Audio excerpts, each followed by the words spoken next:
Your brain is the most powerful weapon in the world. Once you put away your phones and your computers and all that we have nowadays, that's great.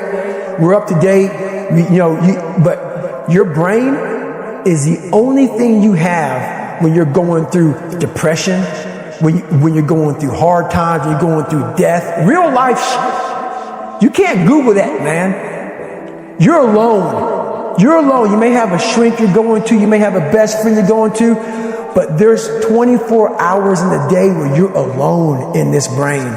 And your brain is talking to you in all kinds of ways. And it wants to control you and pull you in these different pockets.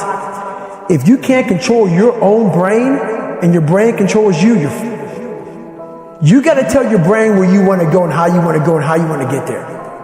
You got to control it. If not, it's over. What existed for me was, okay, man, how am I going to make this work?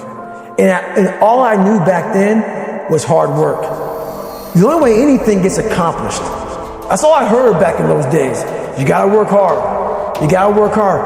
I'm not getting I can't get this paragraph. I can't remember what the f*** is in this paragraph to pass this test to get in the military.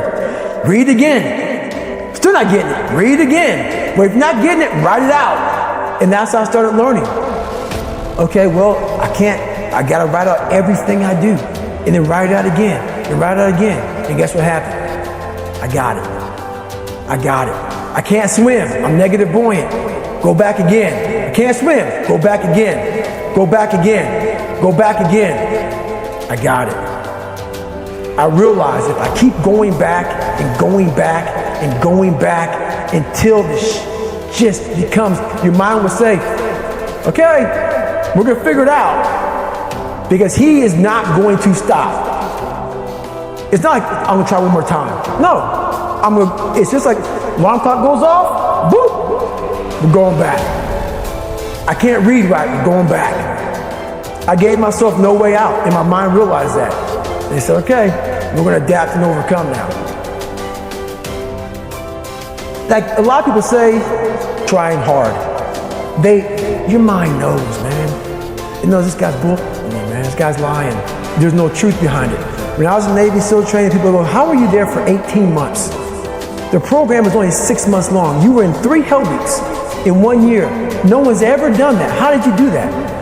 I talk about the new norm. When I lived in a $7 a month place when I was growing up for a short period of time, I loved it. I didn't know any different. That was my norm. Once we moved out of that place, we moved to a $236 a month place. I was like, I never want to go back to that little piece of shit. But if you go back to that $7 a month place and you realize this is where I live, this is all I got. Your mind says, roger that, this is home. So when I was going through Navy SEAL training for 18 months and going back through all the hard parts over and over again, I told myself after the first time, I knew it was going to be a long journey there. My body was breaking down. It was just how it was going on. I said, you know what? This is my new norm. So my mind said, it's like going to work. Like you go to work, you put your suit and tie on. I go into suffering every day. Every day, suffering, being broken, duct taping my feet up, stress fractures, shin splits, being broken. This is my new norm. And your mind says, if we're not broken, this ain't normal. We gotta be broken. So then your mind starts to get tougher and tougher and more callous. People, how did you run on broken feet? Broken shins. My mind knew this is how we operate. We're in Navy SEAL training. This is what we are. I became hell. And that became my new norm. I gave myself no way out. There was nothing outside these walls of hell. Nothing. I love God, but for a short period of time, I became the devil because that was hell. I became the boss, the owner, the CEO of Navy SEAL training. That was my mindset. And that's how you get through things. You immerse yourself wherever it is, and you become that. You become that and give yourself no way out. When I was 297 pounds and I was fat as hell trying to be a Navy SEAL, the scariest thing in the world to me, even to this day, was that could have been the rest of my life. I thought then I was trying hard. That's the scariest thing in the world. I thought then 297 pound, working for Ecolab, spraying for cockroaches, making $1,000 a month. I thought that was me at my 100% potential. Come to find out, a few years later, I wasn't anywhere near that. 106 pounds less, graduated Navy SEAL training, went on to do all these other things. Looking back on that, that was me trying hard. That's why people gotta understand, what is in us, we have no idea until we start trying hard. And I mean really trying hard, where you're obsessed with, hey, this is my new norm. My new norm is that, wow, this isn't always fun. It's not always meant to be fun. And that's when you know you're trying hard. People hear my story and think this guy is sadistic. I realize how the brain works. I figured out how the brain works. I'm a scared kid, and that's what gives me so much power. I had no foundation, and I built this off of just researching the mind. The feeling you get is basically invincibility.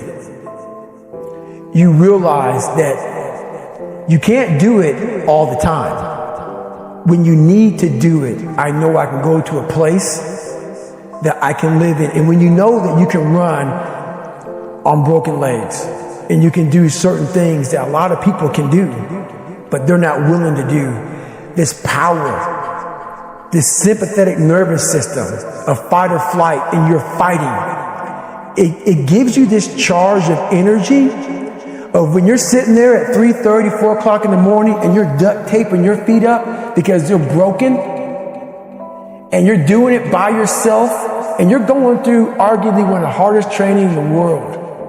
And these guys, most of them are healthy, and you're going through it broken, and you're already at a disadvantage, but you're still there. You can feed into that and tap into that for a lot of power. But if you look at it, well, I'm broken, man.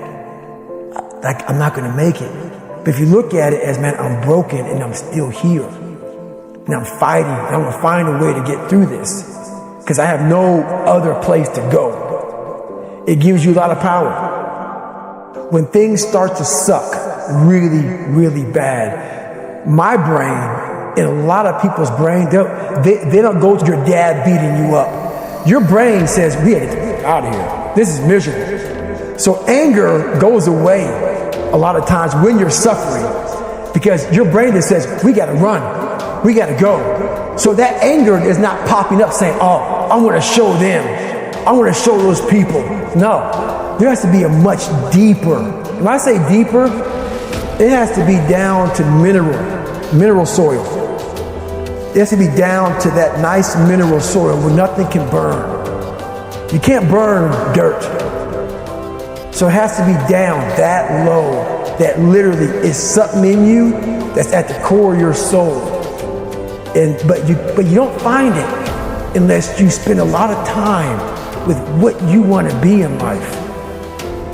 I can't give that to you. Right. You can't give it to somebody. When you find your true passion in life, and my passion for me was like, oh, I want to be I don't give Navy SEALs, Army, I don't give a shit. I want to serve my country.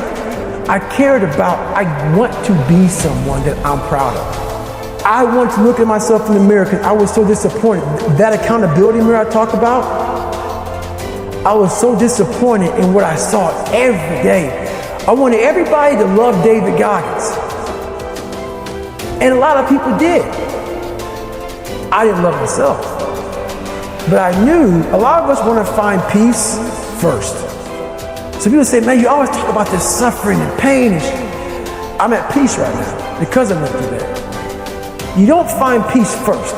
If you do, Merry Christmas. More power to you. More power to you. I found peace on the opposite end of finding myself. And no one really finds themselves without going through trials, tribulations, suffering, accountability. And accountability is suffering. Being accountable every day for doing right for yourself, for the people next to you, it's miserable. It's hard. So, even the smallest details.